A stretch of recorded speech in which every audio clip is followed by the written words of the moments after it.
Everyone, मैंने rich dad poor dad की book starting किया था, तो उसमें प्रस्तावना को कंप्लीट किया था।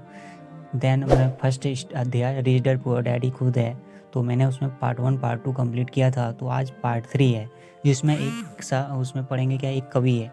ठीक है, कौन सा कवि है? इसमें रॉबर्ट फास्ट का सबक। रॉबर्ट फास्ट ने मेरे पसंदीदा कवि है। ये रॉबर्ट फास्ट कवि है, जिसका एक किसका रॉबर्ट का जो है उसका एक पसंदीदा कवि है। हालांकि मुझे उनकी बहुत सी कविताएं पसंद आती है, परंतु द रोड नॉट टेकन उसमें से बहुत ज़्यादा पसंद है। तो भाई कवि है तो बहुत सारा कविता लिखे होंगे, उसमें से रॉबर्ट को कौन सा पसंद है? The road is not taken, ये बहुत ज़्यादा पसंद किया है। मैं इसकी शिक्षा का इस्तेमाल हर रोज़ करता हूँ। इस कवि में जो भी बताया गया है, कवि पढ़ेंगे कविता, तो इसमें हर रोज़ कौन, रॉबर्ट ने इसका यूज़ करता है और रोज़ाना यूज़ करता है। ठीक है, द रोड नॉट टेकन इसका मतलब क्या है? वह राह जिसे चुना ना गया, वह राह जिसको हम लोग चुना नहीं गया। पीले जंगल में 2 राहें बढ़ती थी और यह अफसोस कि मुझे एक को चुनना था, और मैं अकेला पथरीर खड़ा रहा देर तक, यह देखते हुए कि यह कहाँ तक जाती है, झुरमुटों के मुड़ने से पहले। फिर मैंने दूसरी राह चुनी, उतनी ही सुंदर और शायद बेहतर भी, क्योंकि यहाँ घास ज़्यादा थी और कम लोग गुजरे थे। उतना ही नुकसान हुआ था, और दोनों ही उस सुबह बराबर थी। पत्तियों को काले कदम नहीं थे, और मैं पहली को अगले दिन के लिए रखा। पर यह जानते हुए कि किस तरह रास्ते निकलते हैं, मुझे शक था कि मैं कभी लौटूंगा।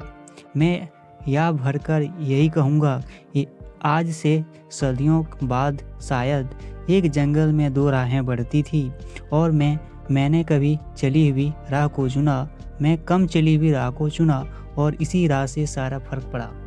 ठीक है, यही रॉबर्ट फास्ट के द्वारा कवि था, जिसने एक कविता लिख दिया, और इसी बात को फर्क पड़ा। बहुत समय गुजर चुका है, पर मैं यह भी अक्सर रॉबर्ट फास्ट की कविता पर चिंतन करता रहता हूँ। बहुत सारा समय हो गया ही होगा, बहुत पहले कविता को चुना हुआ, लेकिन इस कविता को हमेशा चिंतन करते रहता, मैं सोचते रहता इस कविता के बारे में। पेशी के बारे में अपने पढ़े लिखे डैडी को सवाल नजरिए न सुनने का मेरा फैसला खुद दुखद था, परंतु यह एक ऐसा फैसला था जिससे मेरी ज़िंदगी की दिशा ही तय कर दी। एक बार मैंने यह फैसला कर लिया कि मुझे किसकी बात सुननी है, तो उसके बाद मेरी धन संबंधी शिक्षा शुरू हो गई। मेरे अमीर डैडी ने मुझे 30 साल से भी ज़्यादा समय तक सिखाया, तब तक जब तक कि मेरी उम्र 39 साल न हो गई, और उसके बाद उन्होंने सिखाना बंद कर दिया। उन्होंने यह देख लिया था कि मैं यह सब समझ चुका हूँ जो मेरी मोटी बुद्धि को भरने के लिए कोशिश कर रहे थे। पैसा एक तरह की ताकत है, परंतु इससे भी ज़्यादा ताकत है वित्तीय शिक्षा।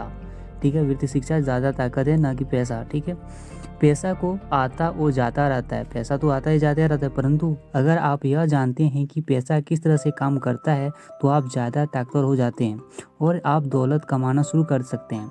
केवल सकारात्मक चिंतन से ही समस्या हल नहीं हो सकती, क्योंकि ज़्यादातर लोग स्कूल में पढ़ते हैं और वहाँ वे कभी भी नहीं सीख पाते कि पैसा किस तरह से काम करता है, इसीलिए वे पैसे के लिए काम करने में अपने सारी ज़िंदगी बर्बाद कर देते हैं। मेरी शिक्षा जब शुरू हुई थी तब मैं 9 साल का था, और इसी कारण मेरे अमीर डैडी ने मुझे जो पाठ पढ़ाए थे वो बहुत आसान थे, और सारी बातों को छोड़कर विचार किया गया तो मुझे उन्हें 30 साल तक कुल मिलाकर 6 महत्वपूर्ण पाठ पढ़ाए गए।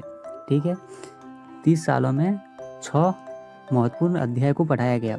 यह पुस्तक उन्हीं 6 पाठकों के बारे में है, और मैं इसी भी उतना ही ज़्यादा आसान बनाने की कोशिश की गई है जितना कि मेरे अमीर डैडी ने मेरे लिए आसान बनाया था।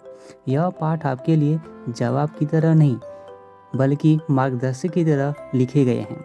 ऐसे मार्गदर्शक जो ज़्यादा अमीर बनने में आपकी और आपके बच्चों को मदद करेंगे, चाहे बदलती हुई इस या निश्चित दुनिया में कुछ भी क्यों हो नहीं रहे हो। ठीक है, चाहे कुछ भी हो जाए, लेकिन ये किताब आपको हमेशा मार्गदर्शन की तरह से ही काम करेगा। ठीक है, तो सबक 6 था, तो कौन कौन 6 था?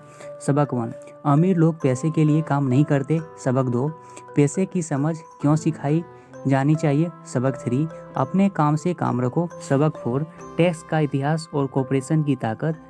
सबक 5, अमीर लोग पैसे का आविष्कार करते हैं। सबक 6, सीखने के लिए काम करें, पैसे के लिए काम न करें। ओके, तो हम लोग सबक 1 से स्टार्ट करेंगे। तो सबक 1 जो है वो चैप्टर 2 होता है, अध्याय 2 स्टार्ट होता है। ठीक है, अध्याय 2 स्टार्ट नेक्स्ट वीडियो में करूँगा। ठीक है, थैंक यू।